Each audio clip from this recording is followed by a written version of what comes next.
கள்ளச்சாராய விற்பனையை முற்றிலுமாக ஒழிக்கக்கூடிய வகையில் பேரவையில் மதுவிலக்கு சட்டத்திருத்த மசோதா தாக்கல் செய்யப்பட்டிருக்கிறது. இந்த சட்டத்திருத்த மசோதாவில் இடம்பெற்றிருக்கக்கூடிய முக்கிய அம்சங்கள் தொடர்பாக தொடர்ந்து அரசியல் விமர்சகர்கள் அவர்களது பார்வைகளை பகிர்ந்து கொண்டு வருகிறார்கள். அந்த வகையில் நம்மோடு இணைகிறார் மூத்த பத்திரிகையாளர் திரு கோட்டீஸ்வரன். அவரிடம் பேசுவோம்.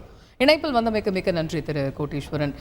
சில முக்கியமான விஷயங்களை இந்த சட்டத்திருத்த மசோதாவில் இடம்பெற்றிருக்கிறத பார்க்குறோம். குறிப்பாக இந்த ஆயுள் சிறை அப்படிங்கிற ஒரு விஷயம், அதே போன்று அந்த அபராதம் ஜாஸ்தி பண்ணுறது அப்படிங்கிறது, அதே போன்று இந்த குற்ற வழக்குகளை தண்டனை பெற்றிருக்கக்கூடியவங்க அந்த பகுதியிலிருந்தே நீக்கக்கூடிய வகையில் முக்கிய அம்சங்கள், இது போன்று நிறைய விஷயங்களும் இருக்கிறது. உங்களுடைய முதற்கட்ட பார்வை என்ன?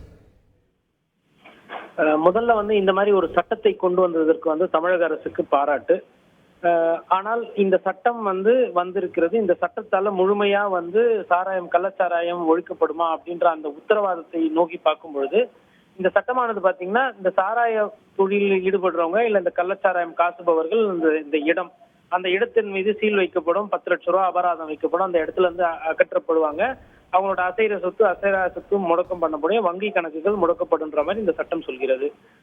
ஆயுள் தண்டனையும் கிடைக்கும்ன்ற மாதிரி.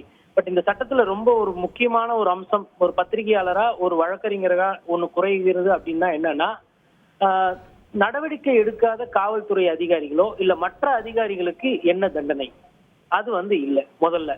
இரண்டாவது, இங்க நாட்டுல என்ன பிரச்சனைன்னு பாத்தீங்கன்னா, ஒரு வழக்கானது பதியப்பட்டால் அந்த வழக்கு இந்த நாட்களுக்குள் முடிக்கப்படும் அப்படின்ற அந்த வரையறை என்பது இல்லை. சட்டத்தை இயற்றும் பொழுது இந்த மாதிரி இந்த ஒரு லூப் ஹோல்ஸ், கிரே ஏரியாஸ் எல்லாம் இல்லாம ஒரு சட்டத்தை ஏற்றிருந்தாங்கன்னா அது இன்னும் சிறப்பாக இருக்கிறது. உதாரணத்துக்கு இன்னைக்கு டிடி நெக்ஸ்ட்ன்ற ஒரு ஆங்கில பத்திரிகையில இன்னைக்கு ஒரு செய்தி வந்திருக்கு. காஞ்சிபுரத்துல ஒரு பர்டிகுலர் போலீஸ் ஸ்டேஷன்லயே இந்த 2 வருடங்கள்ல 3 கஞ்சா வழக்குகள் தண்டனை பெற்ற, அதாவது தண்டனை குற்றவாளி என்ன குறை கூறப்பட்ட அந்த கைதிகள் விடுவிக்கப்பட்டிருக்கிறாங்க கோர்ட்டால. என்ன காரணம்னா, அந்த கஞ்சாவை கோர்ட்ல ப்ரொடியூஸ் பண்ணல. 1.5 கிலோ கஞ்சா பறிமுதல் பண்றாங்க. ஹேட்ரிக், அதாவது குற்றவாளிகள் இவர்கள் தான் அப்படின்னு கோர்ட் முன்னாடி நிறுத்துறாங்க காவல்துறை. போதிய ஆதாரங்களை கொடுக்காத காரணத்தினால் நீதியரசர்கள் என்ன பண்றாங்க, கீழமை நீதிமன்றத்துல விடுவிக்கிறாங்க. அதுல ஒரு கேஸ் என்னன்னா, 1.5 கிலோ கஞ்சா மழையில நனைஞ்சு போச்சு, அதனால நாங்க அதை கோர்ட்ல சம்மன் பண்ணி காட்ட முடியல அப்படின்றத சொல்றாங்க. அப்ப அந்த எவிடன்ஸ் அப்படின்னு வரும்போது இந்த எவிடன்ஸ்ல நிறைய லூப் ஹோல்ஸ் இருக்கிற காவல்துறை அதிகாரிகள் இந்த மாதிரி வழக்குகள், சாராயமாகட்டும் இல்ல போதைப் பொருட்கள் ஆகட்டும் கஞ்சாவாகட்டும், இந்த மாதிரி வழக்குகள்ல அவங்க ஸ்ட்ரைக் ரேட் என்று சொல்லுவாங்க, இல்ல கன்விக்ஷன் ரேட் என்று சொல்லுவாங்க. அந்த மாதிரி கன்விக்ஷன் ரேட்டோ ஸ்ட்ரைக் ரேட்டோ அவங்க போதிய அளவுக்கு பண்ணனா அவர்கள் மீதும் நடவடிக்கை இல்ல அவர்கள் மீதும் துறை சார்ந்த நடவடிக்கைகள் இருந்து ஒருவேளை அப்படி ஒரு சட்டம் வந்ததுன்னா அந்த சட்டம் இன்னும் சிறப்பாக இருக்கிறோம். இப்ப இந்த கள்ளச்சாராய சட்டத்துக்கும் ஆல்ரெடி நடைமுறையில் இருக்கிற போதை சட்டத்துக்கும் என்ன வித்தியாசம் பாத்தீங்கன்னா, பெரிய வித்தியாசம் கிடையாது.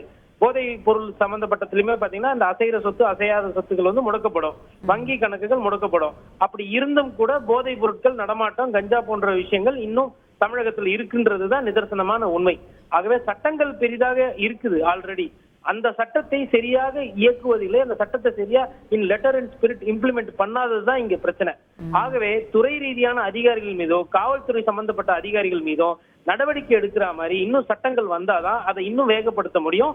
அப்பதான் இதுல நம்ம ஒரு முழுதான ஒரு 100 விழுக்காடுக்கு உண்டான அந்த போதை தடுப்பு இல்ல கள்ளச்சாராய தடுப்புன்ற அந்த டார்கெட்டை நோக்கி நம்ம பயணம் செய்ய முடியும் நான் பார்க்கிறேன். நன்றி திரு கோட்டீஸ்வரன். இணைப்பில் உங்களுடைய பார்வைகளை பகிர்ந்து கொண்டமைக்கு நன்றி. செய்திகளை உடனுக்குடன் தெரிந்து கொள்ள உடனே சப்ஸ்கிரைப் பண்ணுங்க.